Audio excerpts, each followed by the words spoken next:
જેવી રીતે મુહુરહો રસિકા ભુવિ ભાવુકા, શરત એક જ છે કે આનો શ્રોતા, આ રસને પીવા વાળો વ્યક્તિ ભાવુક હોવો જોઈએ, રસિક હોવો જોઈએ.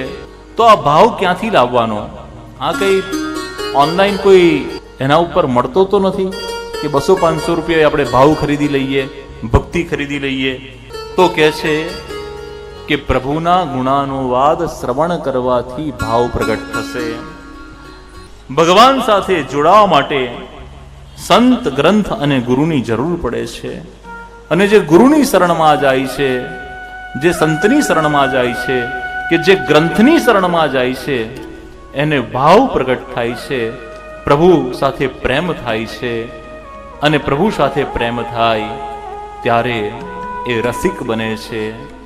આ બધી કથા ક્યાં તમે નથી સાંભળેલી? પરંતુ આપણને ભાવ પ્રગટ થાય કે આજે કથામાં શું આવશે, આજે સાંભળીએ, આવતીકાલે શું આવશે. આમ ભાવ તમારો પુષ્ટ થતો જાય. ગઈકાલ કરતા આજના ભાવમાં થોડો ભાવ વિશેષ છે, આવતીકાલે ઓર જ્યાદા, ચોથે દિન ઓર જ્યાદા, પાંચમે દિન ઓર જ્યાદા, અને પછી એવો પાક્કો રંગ લાગી જાય. આપણા પ્રભુનો શ્યામ રંગ છે જ એટલા માટે. ये प्रभु श्याम है, लेकिन कैसे श्याम सुंदर है.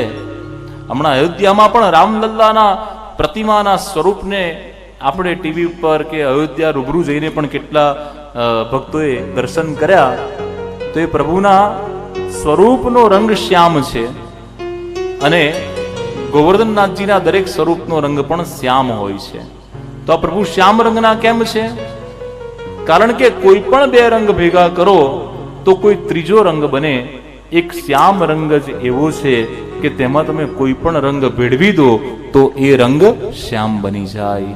અને તમે એના રંગમાં રંગાઈ જાઓ. આપણે કહીએ છીએ ને, તું રંગાઈ જા ને રંગમાં, તો એના રંગમાં આપણે રંગાઈ જઈએ. એટલા માટે પ્રભુ શ્યામ રંગ ધારણ કરે છે.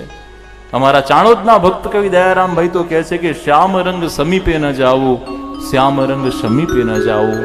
શ્યામ રંગની નજીક જવું ને મને મારા શ્યામની યાદ આવી જાય. શ્યામ રંગ સમીપે ન જાઓ.